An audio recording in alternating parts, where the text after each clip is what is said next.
শ্রদ্ধেয় সম্মানিত গ্রামবাসীবৃন্দ, সমস্ত প্রশংসা সেই মহান রব্বুল আলামিনের, যে মহান রব্বুল আলামিন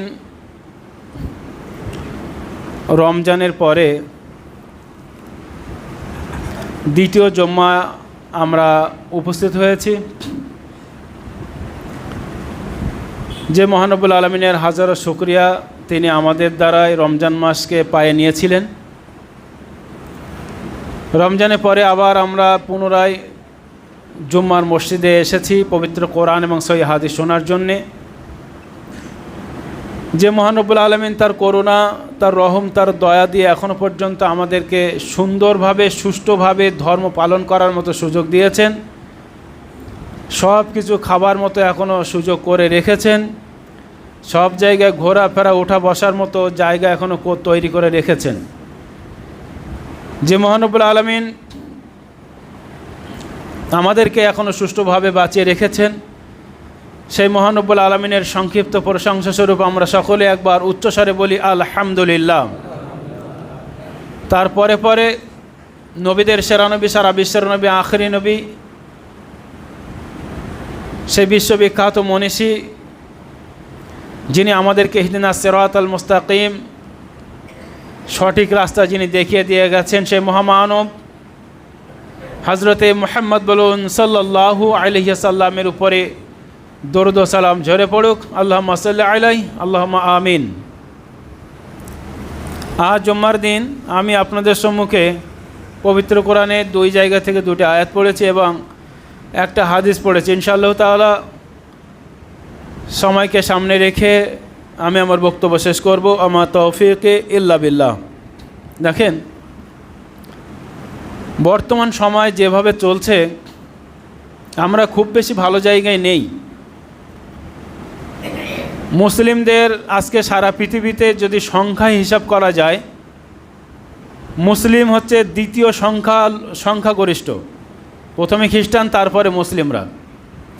সারা পৃথিবীতে এই মুহূর্তে 800 কোটি মানুষ থাকলে, 800 কোটি প্লাস মানুষ থাকলে 200 কোটি প্লাস প্রায় মুসলিম।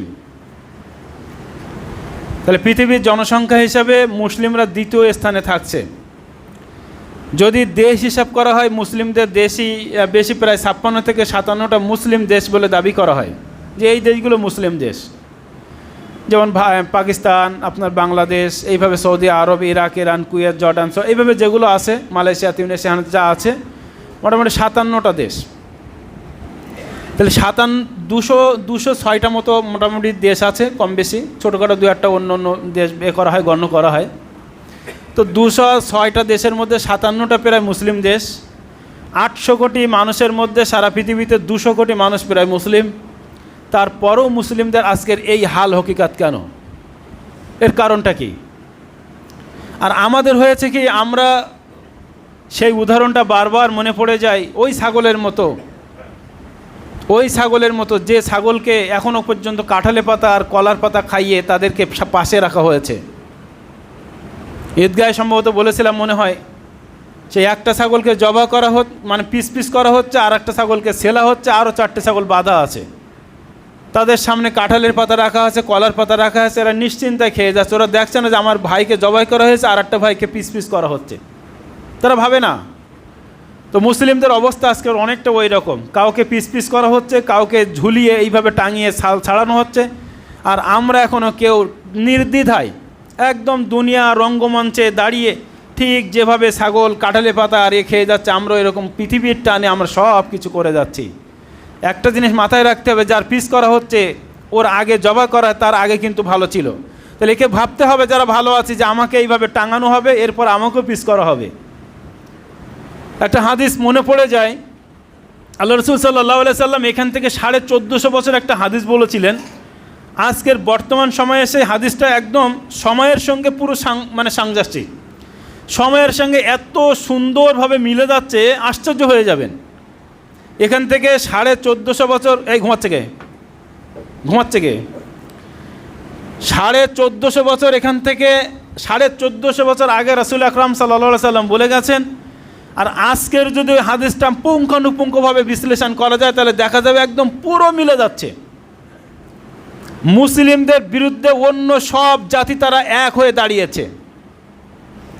রাসূল আকরাম সাল্লাল্লাহু আলাইহি সাল্লাম বলছেন, হাদিস বর্ণনা করছেন সাওবান রাদিয়াল্লাহু তাআলা আনহু বলছেন, রাসূল আকরাম সাল্লাল্লাহু আলাইহি সাল্লাম বলেছেন, মুসলিমরা ঠিক ওই রকম হবে যেমনভাবে খাদ্যের চারি সাইডে মানুষ বসে খাদ্যকে টেনে টেনে তারা খায়। সাহাবারা জিজ্ঞাসা করলেন, ইয়া রাসূলুল্লাহ, সেদিন কি মুসলিম জনসংখ্যায় কম হবার জন্যে? রাসূল আকরাম সাল্লাল্লাহু আলাইহি সাল্লাম বললেন, না, সংখ্যায় বেশি হবে, কিন্তু এরা ওই স্রোতে যেমনভাবে বন্যার পানিতে ওই বিছলে খড়কুটোগুলো যেমনভাবে ভেসে চলে যায়, মুসলিমরা ওইভাবে ভেসে চলে যাবে। অন্য অন্য জাতির অন্তরে মুসলিমদের পক্ষ থেকে ওহান সৃষ্টি করে দেওয়া। ওহানটা কি? যে মুসলিমদের মারলে যে আমার উপরে প্রতিঘাত আসতে পারে, এই যে একটা ভয়, এই ভয়টা মুসলিমদের ভিতরে থাকবে না, বরং মুসলিমদের অন্তরে মানে ঢুকিয়ে দেওয়া হবে। মুসলিমদের অন্তরে ঢুকিয়ে দেওয়া কারাহাতির দুনিয়া, মানে দুনিয়ার মোহ এবং মৃত্যুর ভয়, এইটা মুসলিমদের অন্তরে ঢুকিয়ে দেওয়া হবে।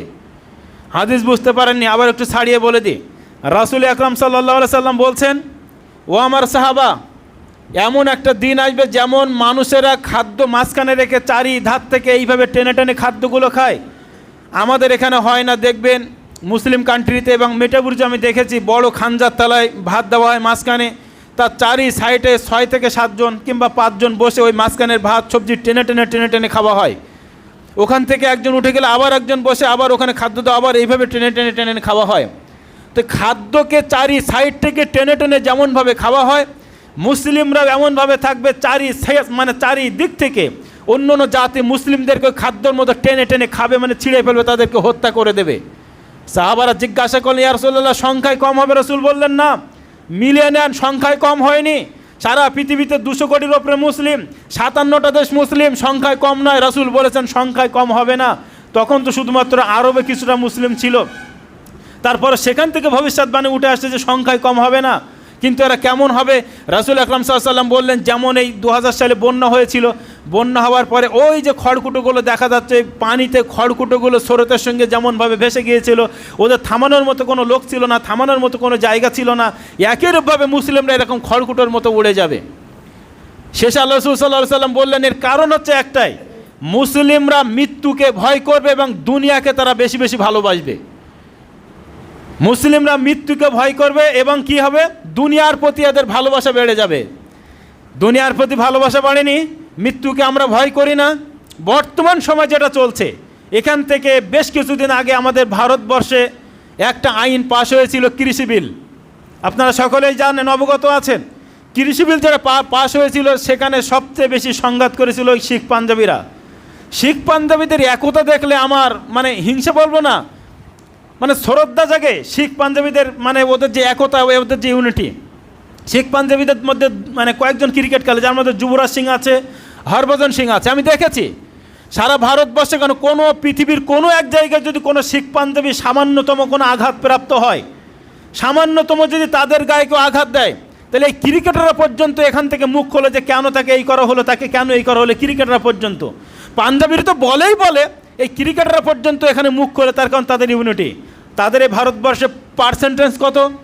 আমাদের ভারতবর্ষে মুসলিমদের পার্সেন্ট সরকারি অনুযায়ী 18 থেকে 20, বেসরকারি অনুযায়ী অন্তত 25% হবে।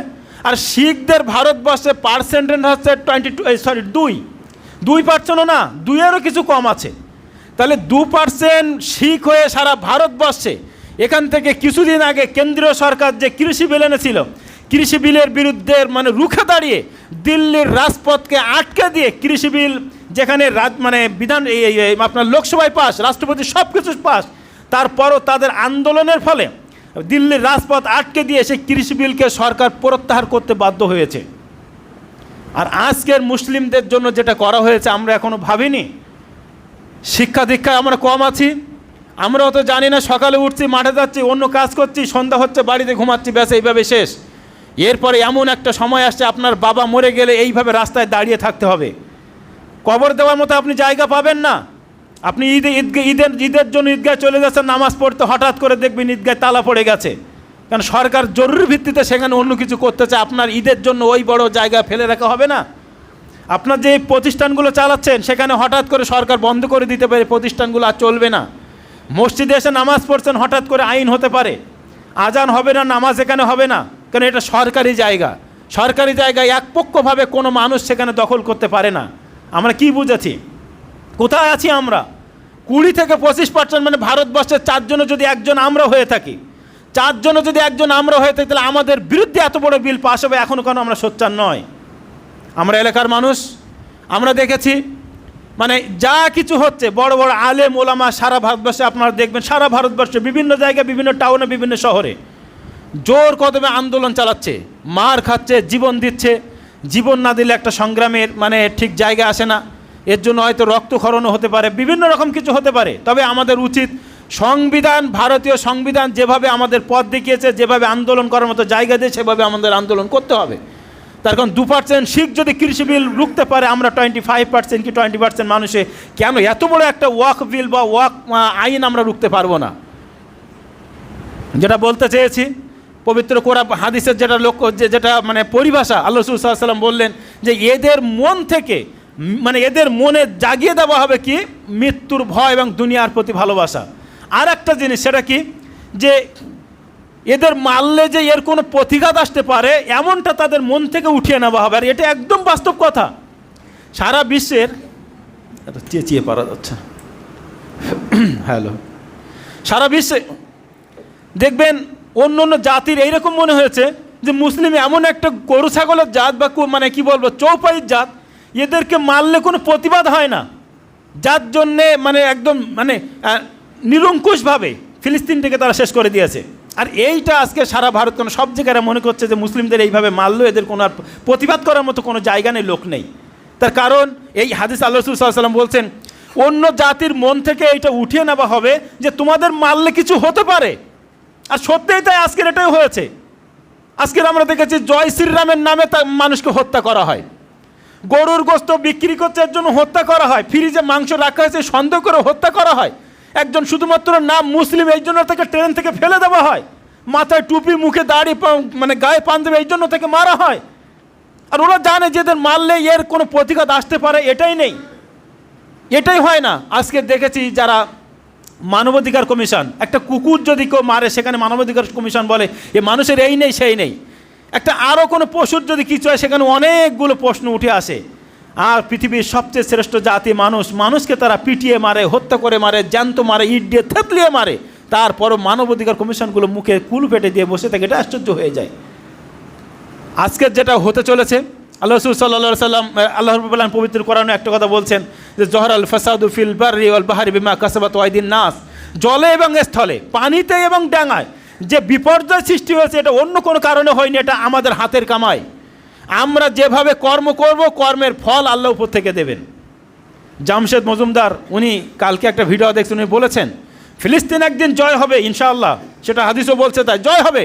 তবে এইসব মুসলিমদের হাতে জয় হবে না যারা বেনামাজি, এইসব মুসলিমদের হাতে জয় হবে না যারা কোনো নেশাদ্রব্যের সঙ্গে যুক্ত আছে, এইসব মুসলিমদের দ্বারা হবে না যাদের ইমানের ঘাটতি আছে, এইসব মুসলিমদের দ্বারা কোনোদিন ফিলিস্তিন জয় হতে পারে না। আমরা দেখেছি বিজয় হয়েছে ওহদের যুদ্ধে, আমরা দেখেছি বিজয় হয়েছে বদরের যুদ্ধে, যেখানে বদরের যুদ্ধে মুসলিমদের সংখ্যা 300 তার ওদের সংখ্যা 1000, যাদের অস্ত্র শস্ত্র সজ্জিত, যাদের ঘোড়া ছিল, উট ছিল, যাদের হাতি পর্যন্ত ছিল, মুসলিমদের তত ঘোড়া নেই, অস্ত্র নেই, তারপরও সেখানে বিজয় হয়েছে। ওহদের যুদ্ধে বিজয় হয়েছে, খান্দেকের যুদ্ধে বিজয় হয়েছে, রোমের সঙ্গে যুদ্ধ করে বিজয় হয়েছে, পারস্যের সঙ্গে যুদ্ধ করে বিজয় হয়েছে। একদিন মুসলিমরা সারা পৃথিবী শাসন করার মতো জায়গায় এসেছিল। আজকে সেই মুসলিমরা কেন এত মার খাচ্ছে? একটাই কারণ, জহরাল ফাসাদু ফিল বাররি ওয়াল বাহরি বিমা কাসাবাত আইদিন নাস, জলে স্থলে যেখানে যা বিপর্যয় সৃষ্টি হয়েছে এটা একমাত্র উপায় বিমা কাসাবাত আইদিন নাস। মানুষ তুমি যে কাজগুলো করছো তোমার হাতের কামাই, এটা আমি যে কাজগুলো করছি এটা হচ্ছে আমার হাতের কামাই। সে বলে যেমন কর্ম তেমন ফল, আমি যেমন কাজ করব তেমনটা আমার ফল পেতে হবে, এটা মাথায় রাখতে হবে। আমার কাজ অনুযায়ী আমাকে ফল পেতে হবে। যে ওয়াকফ আইনটা এনেছে, আচ্ছা ওয়াকফটা কি আপনারা কি বুঝেছেন? ওয়াকফ বিল আর নেই, ওয়াকফ বিল ছিল সেটা এখন ওয়াকফ আইন হয়ে গেছে। আইন মানে সেখানে লোকসভায় পাস, তারপরে রাষ্ট্রপতির কাছে ফেলা হয়েছে, রাষ্ট্রপতি একদম মানে রাতে পাস, সকাল হতে পারেন, সঙ্গে সঙ্গে সিগনেচার, হ্যাঁ এটা চালু হবে। আর সঙ্গে সঙ্গে সিগনেচার, সকাল হতে না হতে আপনার উত্তরপ্রদেশে 20 একর মানে 60 বিঘে একটা কবরস্থান ছিল। আমাদের বাবা যোগী আদিত্যনাথ উত্তরপ্রদেশের আপনার মুখ্যমন্ত্রী, সকাল হতে না হতে ওনার নাম হচ্ছে অপর নাম হচ্ছে বুলডোজার, মানে কিছু হলে তাদেরকে বুলডোজার দিয়ে গুড়িয়ে দাও। কি আশ্চর্য ব্যাপার! কোনো মানুষ, কোনো মুসলিম যে কোনো একটা অপরাধ করবে তো আগে কাজ হচ্ছে ওর ঠিকানা নাও, বুলডোজার দিয়ে ওর ঘরকে ভেঙে দাও। কত বড় অত্যাচার ভাবতে পারছেন? একটা মানুষের যাই করুন না কেন, সারা দিনের পরে তার আশ্রয়স্থল তার নিজের ঘর, নিজের বাসস্থান, যেখানে সে তার সন্তান, তার মা বাবা, তার স্ত্রীকে নিয়ে থাকে। আর ওর প্রথম কাজ হচ্ছে অপরাধ করে সঙ্গে সঙ্গে আগে বুলডোজার দিয়ে তার ঘরকে গুড়িয়ে দাও, ঘরকে ভেঙে দাও। সে সঙ্গে সঙ্গে সকালে, রাতে আইন পাস, সকালে বললো ওই 60 বিঘে কবরস্থান সমান করে দাও। তারপর কত বড় ইতিহাসের পাতা এগুলো লেখা থাকবে। তার কথা বাবা যোগী আদিত্যনাথ সে বলেছে যে বা যারা এই বিলের বিরুদ্ধে রাস্তায় নামবে, উত্তরপ্রদেশের কথা বলেছে, আমাদের এখানে নয়, উত্তরপ্রদেশে যে বা যারা এই বিলের বিরুদ্ধে মানে নামবে তাদেরকে ধরো 2 লাখ টাকা করে ফাইন নাও। চিন্তা করতে পারছেন? এ কালা মানে কালা আইন বলে, মানে কালা কানুন, কালা আইন। ইংরেজরা যেমন কিছু কিছু আইন করেছিল ঠিক তেমনটা। একটা ভারতে আমাদের সংবিধান এটা আমাদের দেয় কোনো কিছুর বিরুদ্ধে আন্দোলন করা যেতে পারে। যেভাবে আন্দোলন করার জন্য সংবিধান আমাদেরকে ছাড় দিয়েছে, সেই আন্দোলন করতে নামলে বলছে রাস্তা থেকে ধরো, জেলে ভরো, 2 লাখ টাকা করে ফাইন নাও, ছেড়ে দাও। চিন্তা করেন। তারপরে স্পষ্ট ভাষায় বলছে কোথায় গেল সেই ইঁদুরের বাচ্চাগুলো, ইঁদুরগুলো কোথায় গেল? এখন সামনে এসো, ভয়ে তোমরা সব গর্তের মধ্যে ঢুকলে কেন? স্পষ্ট সে বলছে চোহাকে তরফ जो সামনে আতে কাহা, স্পষ্ট বলছে চুহার মতো তোমরা গর্তের মধ্যে ঢুকে আজকে সামনে চলে এসো। যোগী আদিত্যনাথের ভাষা হচ্ছে এই। চিন্তা করতে হবে, এখনও সময় আছে, সময় থাকতে থাকতে আমাদের বুঝতে হবে ওয়াকফটা কি। ওয়াকফ হচ্ছে আপনি আমি যেটা আল্লাহর রাস্তায় দান করি। একটুখানি সজাগ হন, চোখটা খোলেন, কান খোলেন। শুধুমাত্র ফোন নয়, সিরিয়াল দেখার, এমনি এইসব দেখার কাজ নয়। অন্তত কিছু করতে না পারলে যখন ডাকা হবে, আহ্বান করা হবে, সেখানে সাথ দেবেন। পৃথিবীর এই কাজে ব্যস্ত আছে, ওই কাজে ব্যস্ততা দেখাবেন না। আপনি ব্যস্ত দেখাবেন, আপনি মরে গেলে আপনার কবর লাশটা কিন্তু এভাবে ফেলা হবে, শিয়াল কুকুরে খাবে। এইটুকু যেন আপনার হেডে থাকে। ওয়াকফটা কি? প্রথমত বলি, ওয়াকফ হচ্ছে আমি আপনি আমার বাপদাদারা যেটা আল্লাহর রাস্তায় দান করেছে সেটা হচ্ছে ওয়াকফ। আল্লাহর রাস্তায় দানকৃত সম্পদ, যেটাকে আমরা বলি সাদকায়ে জারিয়া। মসজিদে আমার বাবুরা আর এই সাইডের বাবুরা, ভাইরা, শফিকুল ভাই, এনারা করেছেন, দান করেছেন। তো এটা হচ্ছে ওয়াকফ। দান করা মানে ওয়াকফ। এর নামে যত জমি আছে সবগুলো হচ্ছে ওয়াকফ। ঈদগাহটা কি করা হয়েছে? দান করা হয়েছে আল্লাহর নামে। এক কথায় আল্লাহর নামে যেগুলো দান করা হয়েছে এগুলো মানুষ দান করেছে কিসের জন্যে? সে ভালো থাকবে এবং তার আখেরাতে যেন ভালো থাকতে পারে, এই জন্য আল্লাহর রাস্তায় কিছু সাদকায়ে জারিয়া করে যায়। এই যেটা সাদকায়ে জারিয়া জমি জায়গা আমরা দান করেছি, এগুলো সবই হচ্ছে ওয়াকফের সম্পদ। আর সরকার চাইছে এই ওয়াকফের সম্পদটা মুসলমানদের মধ্যে থাকবে না, এটা পরিচালনা করবে সরকার। বুঝতে পারছেন বিষয়টা? এটা পরিচালনা করবে সরকার। এতদিন পর্যন্ত ভারতীয় সংবিধান যেটা বলে এসেছে, মুসলিমদের ওয়াকফের সম্পদে একমাত্র অধিকার রাখে মুসলিমরাই। আপনার ঈদগায় কমিটি হয়, কমিটি আমাদের এখানে সভাপতি কেশার আছে, ওখান থেকে মোট 6 জন কমিটি হয়। এরপরে ওই কমিটিতে 2 জন হিন্দু ভাইকে রাখতে হবে। মসজিদের কমিটি এখানেও 2 জন হিন্দু ভাইকে রাখতে হবে, কবরস্থানের কমিটি 2 জন হিন্দু ভাইকে রাখতে হবে। এমনকি আর একটা আইন দেখছিলাম যে একজন না 2 জন মহিলাকেও রাখতে হবে। চিন্তা করতে পারছেন? তাহলে মুসলিমদের ওয়াকফের সঙ্গে এটা কেন? অন্য অন্য জাতি, হিন্দু, খ্রিস্টান, বৌদ্ধ যারা কিছু আছে ওদেরও তো সম্পদ আছে, সেখানে কোনো আইন নেই। সেখানে তো বলা হয়নি যে তাই তো হিন্দু ভাইদের যে মন্দির আছে ওখানে জমি আছে, ওখানে মুসলিম 2 জন রাখা হবে। খ্রিস্টানদের যে গির্জা আছে সেখানে যে কমিটি, সেখানে কমিটিতে রাখা হবে। ওয়াকফের সম্পদে তাদের আজকে চোখ পড়েছে, নজর পড়েছে। 6 লক্ষ একর মতো প্রায় জমি সারা ভারতবর্ষের বুকে, পশ্চিমবঙ্গে সবচেয়ে বেশি। আপনি কলকাতায় যদি যান, কলকাতায় মেন সিটি যেগুলো আছে, মেন জায়গাগুলো সব প্রায় ওয়াকফের সম্পদ। আমি সাসার কমিটির একটা রিপোর্ট পড়ছিলাম। সাসার কমিটির রিপোর্ট 2007 সালে মানে রিপোর্টটা লেখা হয়েছিল, বইটা সম্ভবত এখন আছে, একবার রিপোর্ট পড়েছিলাম। তো তাতে লিখছে ধর্মতলার বুকে যে ওয়াকফের যে সম্পদগুলো আছে সেই সম্পদের উপর ঘরগুলো করা আছে। সেই ঘরে সেই সব মানুষেরা মানে তাদের বাপদাদারা ইংরেজদের আমল থেকে সেই ঘরগুলোর 1 টাকা অনুযায়ী সরকারের ওয়াকফের যে সেখানে তারা ভাড়া দিত। এখনও পর্যন্ত 2000 সম্ভবত 7 কি 8 আমি এটা পড়েছিলাম, এখনও পর্যন্ত ধর্মতলার বুকে সেই ঘরের ভাড়া দেওয়া হয় মাসে 1 টাকা। চিন্তা করতে পারছেন? মাসে 1 টাকা। ওই যে ইডেন গার্ডেন যেখানে খেলা হয়, তার পাশে ব্রিগেড আছে, ঘোড়াছুট মাঠ আছে, এই সাইডে অধিকাংশ জায়গাগুলো সব মুসলিমদের হচ্ছে ওয়াকফের সম্পদ। সেই সম্পদগুলো তারা যে ভক্ষণ এমনিতে করছে, যেগুলো মুসলিমদের হাতে আছে সেটাও মুসলিমদের হাতে রাখতে চাইছে না। অনেকগুলো পয়েন্ট আমি করে এনেছিলাম। বিষয় তো ছিল অনেকটা। প্রথমত একটা বলেছিলাম কি, যে এই যেখানে যা কমিটি আছে এখানে সদস্য হবে সবাই। তার মধ্যে একটা করেছে যে প্রত্যেক কমিটিতে মিনিমাম 2 জন করে হিন্দু লোক মানে কমিটিতে রাখতে হবে। এমন জিনিস দেখবেন যেগুলো অনেক আগে থেকে ওয়াক করা আছে, তাদের ডকুমেন্টস বা তাদের প্রমাণগুলো অনেক সময় হারিয়ে যায়। তো হঠাৎ করে আসতে পারে যে এই জমি যে ওয়াক করা হয়েছে তাদের প্রমাণগুলো দাও। প্রথমত এটা হতে পারে, প্রমাণ যখনই দেবে না সেটা সরকারের খাতায় এমনিতে চলে যায়, আপনার কোনো অধিকার থাকবে না। ওয়াক বলে একটা বোর্ড ছিল আমাদের, মুসলিম পার্সোনাল ল বোর্ড যেমন একটা আছে, ওয়াক একটা বোর্ড আছে মুসলিমদের।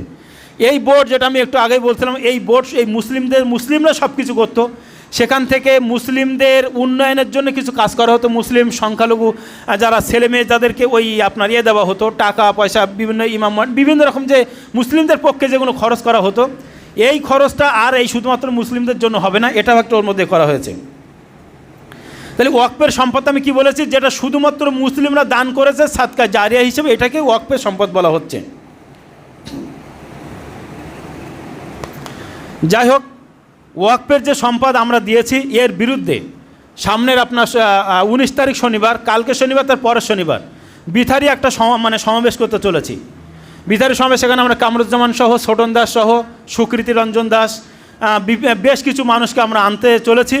তো 19 তারিখ শনিবার আমরা বিথারি, এটা হচ্ছে আপনার ট্রায়াল, ওখানে একটা বড় সমাবেশ করব। তারপরের শনিবার 26 তারিখ সারা পশ্চিমবঙ্গব্যাপী আপনার সুন্নাতুল জামাত সমস্ত সংগঠন যারা আছে ব্রিগেডে বিরাট মহা সমাবেশ ডাকা হয়েছে। সমস্ত সংগঠন মিলে কোনো ভেদাভেদ না রেখে, পরে বলছি, শনিবারের দিন এখানে আপনার দুপুরের পরে এইটা করা হবে। আর কলকাতায় তার পরের শনিবার ইনশাল্লাহ প্রত্যেক জমাত থেকে 1-2 করে বাস গিয়ে সারা কলকাতার জন্য আমরা স্তব্ধ করে দিতে পারি। অন্তত এটা জানান দিতে পারি যে না, আমরা এখনও মরিনি। 2% শিখ হয়ে যদি দিল্লি স্তব্ধ করতে পারে, আমরা 20 থেকে, বাংলায় তো আমরা 30%, আমরা কলকাতাকে জানান দেবো যে আমরা এখনও মরিনি, আমাদের সম্পদকে আমরা এইভাবে দিয়ে দিতে পারি না। তার কারণ এরপরে দেখবেন এটা অনেক দিন আগের চক্রান্ত, যে মুসলিমরা কবরস্থান করে জায়গা তারা নষ্ট করছে, আমার অন্য ভাইয়েরা মরে যায় এক জায়গায় পুড়িয়ে দিয়ে ভুলিসাৎ করে দেয়। এরপরে যদি আইনটাও চলে আসে, কবর আর দেওয়া হবে না, হয় আপনাকে পোড়াতে হবে, আর নয়তো নদীতে যেখানে স্রোত চলে সেখানে ফেলতে হবে, কিচ্ছু করার থাকবে না আপনার। এখন প্রায় দিল আমাদের এই দেয়ালে প্রায় পিঠ ঠেকে গেছে, দেয়ালে প্রায় পিঠ ঠেকে গেছে, এরপর আর কোনো উপায় থাকবে না। এখনও যদি আমাদের ঘুম না ভাঙে, তাহলে এরপরে ওই বাবা মরে যাবে, লাশটা নিয়ে দাঁড়িয়ে থাকতে হবে, হয় শ্মশানে দিতে হবে, আর নয় কোথায় গিয়ে ভাসিয়ে দিতে হবে, জায়গা পাবেন না কবর দেওয়ার মতো। ঈদের নামাজ ওইভাবে আর পড়তে পারবেন না যদি এখনও পর্যন্ত আমাদের ঘুম না ভাঙে। আমাদের ভারতীয় সংবিধান যেভাবে আমাদের আন্দোলন করার জন্য ছাড় দিয়েছে, সেভাবে আমরা আমাদের আন্দোলনকে চালিয়ে যাব। আমাদের থাকতে আমরা আমাদের জমি আমাদের বাপদাদারা রেখে গেছে শুধুমাত্র মুসলিমদের কোনো ভালো হওয়ার জন্যে, মসজিদ উন্নয়নের জন্য, মাদ্রাসা উন্নয়নের জন্যে। আমাদের কবরগুলো রাখা হয়েছে আমরা সেখানে দাফন কার্য হওয়ার জন্যে, ঈদগাহগুলো রাখা হয়েছে সেখানে আমরা নামাজ পড়ার জন্যে। সেই জায়গায় যদি হাত আসে, তাহলে এরপরে আপনার পরও যদি ঘুমিয়ে থাকেন তাহলে আর কিছু বলার নেই। অতএব কাল শনিবারে পরের শনিবারে কোনো রকম কোনো দ্বিধা না রেখে একদম দুপুরে ভাত খাওয়ার পরে ওখানে চলে যাবেন, বিরাট বড় সমাবেশ করে তারপরে ইনশাল্লাহ বাস আমরা ভাড়া করব, কলকাতায় গিয়ে আমরাও দেখিয়ে দেবো যে আমরা এখনও মরিনি। আইন প্রত্যাহার করতে হবে। অনেকেই বলবেন যে আইন হয়ে গেছে, রাষ্ট্রপতি স্বাক্ষর হয়ে গেছে, কি হবে? কিচ্ছু হবে না। যদি কৃষি বিল যদি সেখান থেকে হটাতে পারে স্বাক্ষর হওয়ার পরও, তাহলে এটাও হটবে। এইটা আমাদের দৃঢ় প্রতিজ্ঞা রাখতে হবে। আপনারা দেখছেন বিভিন্ন জায়গায় মুসলিমরা মার খাচ্ছে, রাজপথ তারা দখল করেছে, তাদের উপরে কাঁদানো গ্যাস ছোড়া হচ্ছে, লাঠিচার্জ করা হচ্ছে, মারা হচ্ছে, অ্যারেস্ট করা হচ্ছে, তারপরও এক শ্রেণীর মানুষ কিন্তু আন্দোলনে তারা নেমে আছে। অতএব তারা শুধু তাদের জন্য করছে না, সবার জন্য আমরাও এগিয়ে যাব। যাই হোক, পরিশেষে আরও 2-1 কথা ছিল, সময়ের স্বল্পতার জন্য বলা হচ্ছে, এতটুকু বলি, ওয়াকফ আইন যেটা আনা হয়েছে এতে আমরা সোচ্চার হব। সোচ্চার না হলে আমি বলেছি আমাদের দেয়ালে পিঠ থেকে গেলে আর কিছু করার থাকবে না। আর এই সঙ্গে সঙ্গে যদি কিছু করা যাইতে হবে, অন্যথায় এর পরে আর কিছু করা যাবে না, আর কিচ্ছু করা যাবে না। অতএব আল্লাহর কাছে আমরা দোয়া করি, বিশেষ করে পবিত্র কোরআন আয়াতের দিকে আমাদের আবার ফিরে যেতে হবে। তার সঙ্গে সঙ্গে আমাদের ভাই সবচেয়ে যেটা বড় কথা, সেই বক্তার কথায় ফিরে আসি। ফিলিস্তিন আমাদের মতো মানুষের হাত দিয়ে জয় হবে না যারা বেনামাজি, ফিলিস্তিন আমাদের মতো মানুষের হাত দিয়ে জয় হবে না যারা এখনও পর্যন্ত নেশার সঙ্গে যুক্ত আছে, ফিলিস্তিন আমাদের মতো মানুষের হাত দিয়ে জয় হবে না যারা এখনও পর্যন্ত হারাম খেয়ে পেট মোটা করছি। হালাল খাদ্য খেয়ে নামাজি হয়ে নেশামুক্ত জীবনযাপন করে যদি আমরা এগিয়ে যাই, আল্লাহর তরফ থেকে আমাদের উপরে সাহায্য আসবে, অন্যথায় সাহায্য আসবে না। 313 জন যদি 1000 মানুষকে উড়িয়ে দিতে পারে, আমরাও পারি। আমরা ফিরে আসি। সে জাহরাল ফাসাদু ফিল বাররি ওয়াল বাহরি বিমা কাসাবাত আইদিন নাস। আমাদের হাতের কামাইয়ের জন্য এই যেটা হচ্ছে, এটা হাতের কামাই। আমরা ভালো হয়ে যায়, সব কিছু ভালো হয়ে যায়, আল্লাহর তরফ থেকে আমাদের উপরে সাহায্য চলে আসবে। এটা যেন আমাদের খেয়ালে থাকে। পরিশেষে আল্লাহর কাছে দোয়া করি, আল্লাহ যেসব জায়গায় মুসলিমদের উপর অত্যাচার হচ্ছে, যারা অত্যাচার করছে, প্রথম কথা হচ্ছে তাদেরকে যদি পারা যায় তুমি তাদেরকে হেদায়েত দাও।